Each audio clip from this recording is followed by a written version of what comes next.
So it's Christmas come early for Warhammer 40K collectors, as today we've got all the battle forces revealed in full. I'd say it's a fairly good haul this year with a rather nice focus on recent plastic releases, so let's talk through the factions and exactly what they're going to be getting.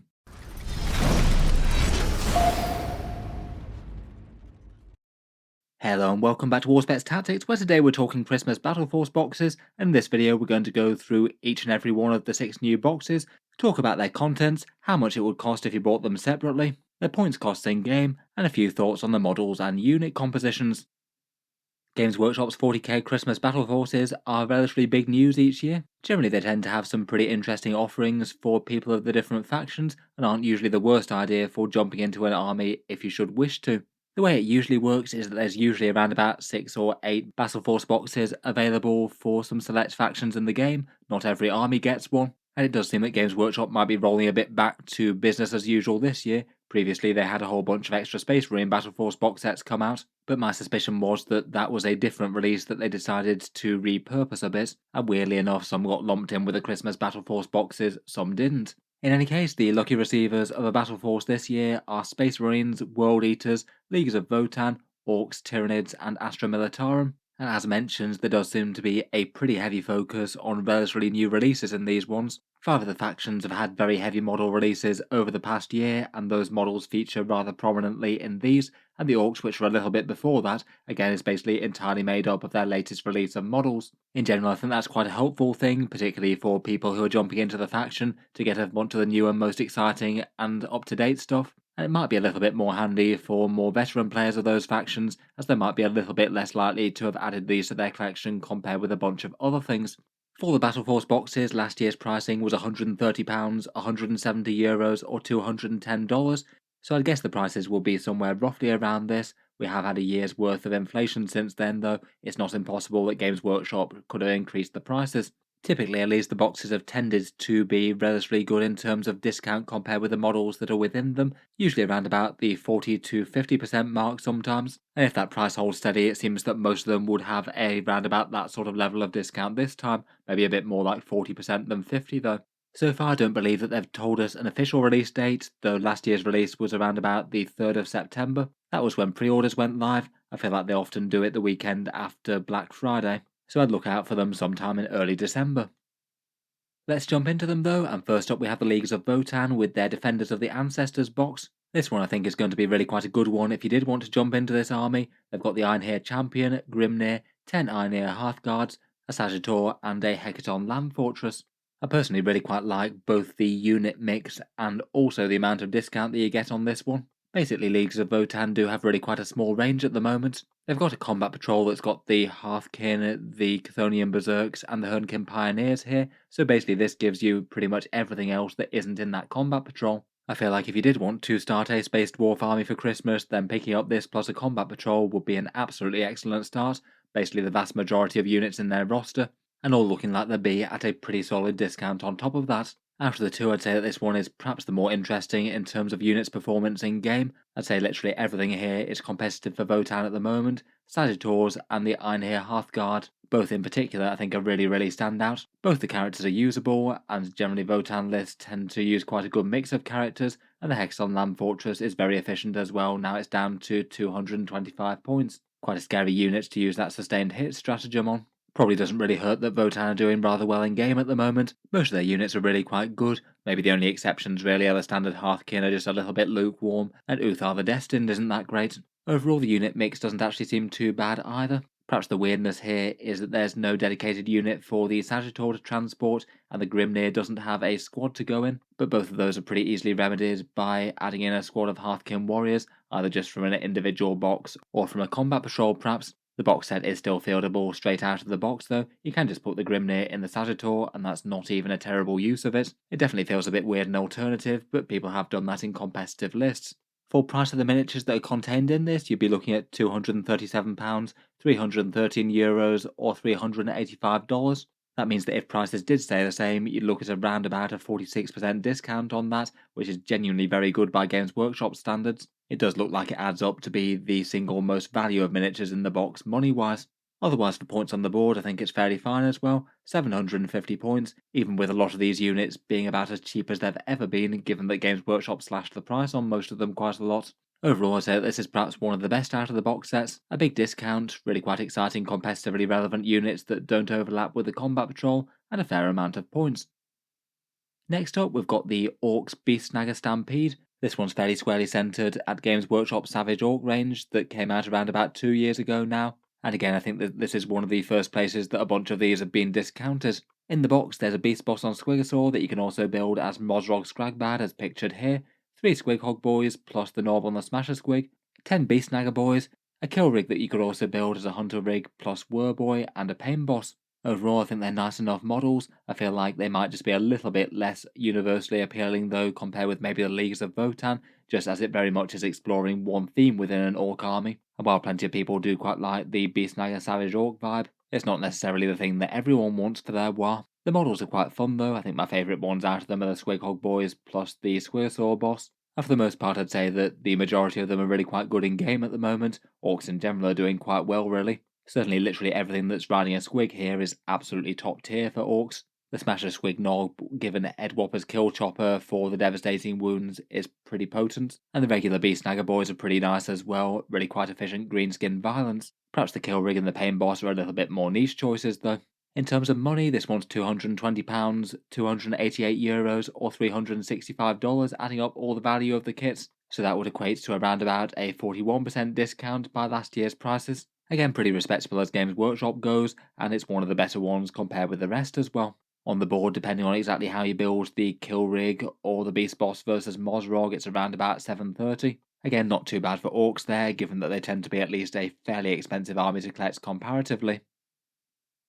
Moving on to the boys in power armour, and we have the Space Marine Spearhead force. This one is perhaps a little bit of a curveball. We've got the captain with a jump pack, no less than 15 assault intercessors with jump packs, a squad of outriders, and an invader ATV. Very much a fast attack themed Space Marine army here. This one's quite interesting, as it's perhaps a little bit surprising that they've had such a fast turnaround time between releasing the assault intercessors with jump packs and the jump captain, and them already appearing in a discount box en masse. It does maybe make the decision to either get this or not fairly easy for a lot of Space Marine players though. If you want lots and lots of the new jumpy boys, then it's worth going for. If you don't, then kind of obviously not. At the points cost that they are at the moment, the jump pack intercessors are definitely pretty solid in game. 85 points for a nice infantry bullying squad that can jump around doing secondaries and things is pretty good, though whether or not this is the best place to get them is maybe a little bit more debatable. If you like the new sculpts, then by all means go for it. Otherwise, it is really quite easy just to glue some jump packs to some regular assault intercessors, and you get models that don't really look all that very different, in my opinion. It might be a kind of nice themed one for Blood Angels in particular, given that they like jump packs en masse, so getting the new ones discounted in style is kind of fun. I feel like the Invader ATV and the Outriders might not necessarily be selling a whole load of people on the box though. Quite a lot of people might have taken 9th edition as the opportunity to pick up Outriders if they wanted them, and the Invader ATV isn't often in people's top units for Space Marine looks and things, and also isn't particularly exciting in game at the moment either, unfortunately. Overall though, the numbers on the box maybe aren't quite as impressive as the previous two.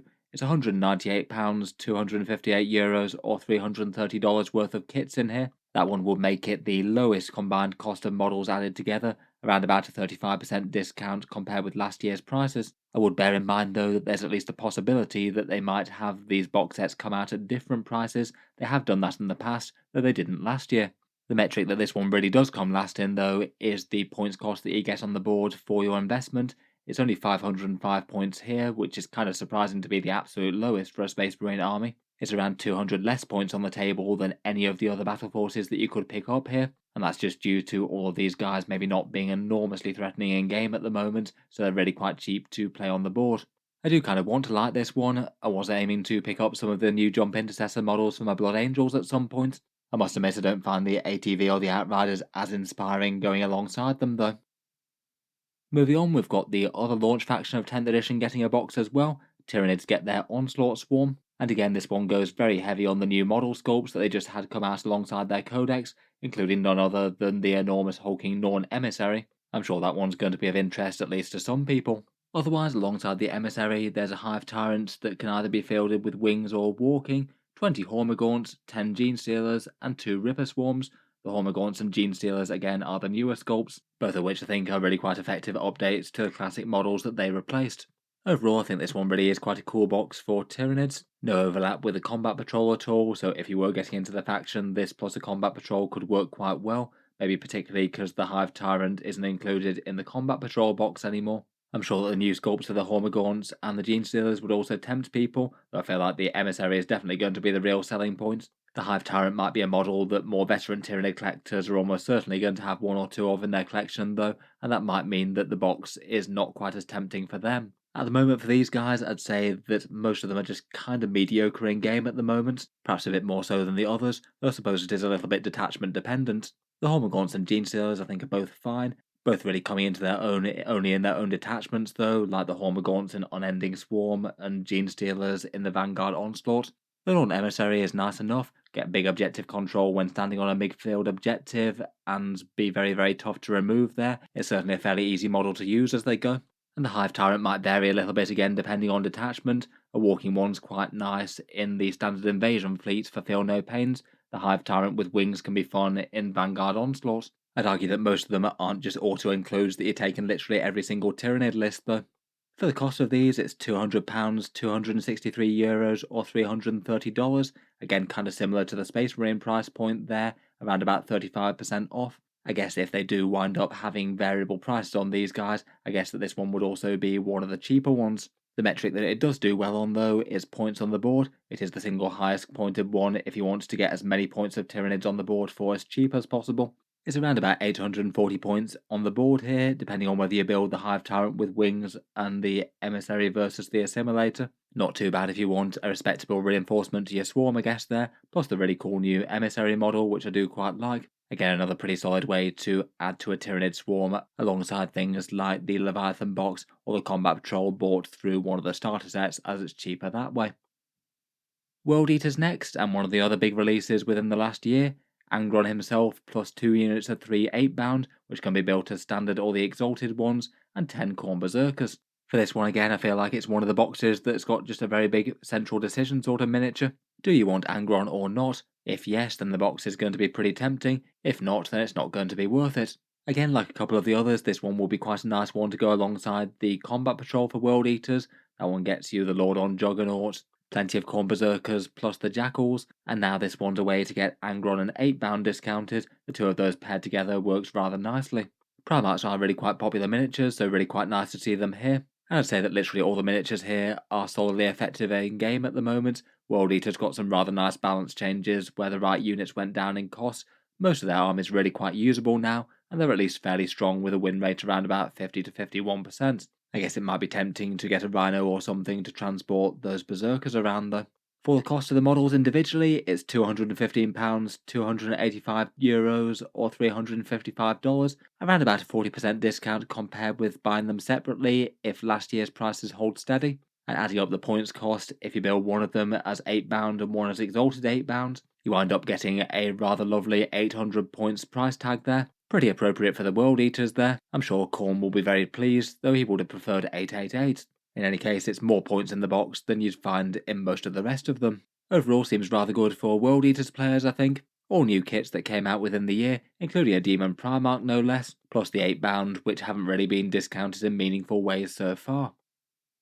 Finally, last but by no means least, we've got the Cadian Defence Force. This is the name of the Imperial Guard box set that was leaked last week. We've got a company command squad here, 2 units of 10 Cadian shock troops, and 2 Rogol Dawn battle tanks. Again, like Angron, this is pretty much a single miniature decision. Do you want 2 Rogol Dawns? If so, then this box is generally going to be fairly good. You're essentially buying those 2 Dawns and then getting 25 free infantry thrown in. If you don't want the double Dawn offering, then it's probably not going to be worth it to pick up. For that reason, again, I think it's going to be very, very hit or miss with guard players. I have painted up a Rogol Dawn myself this year, and it was quite a nice model to get together. I think I might be tempted by 1 more at the moment, but probably not going all the way up to 3 right now. I might be tempted to try and split this with another guard player that I know.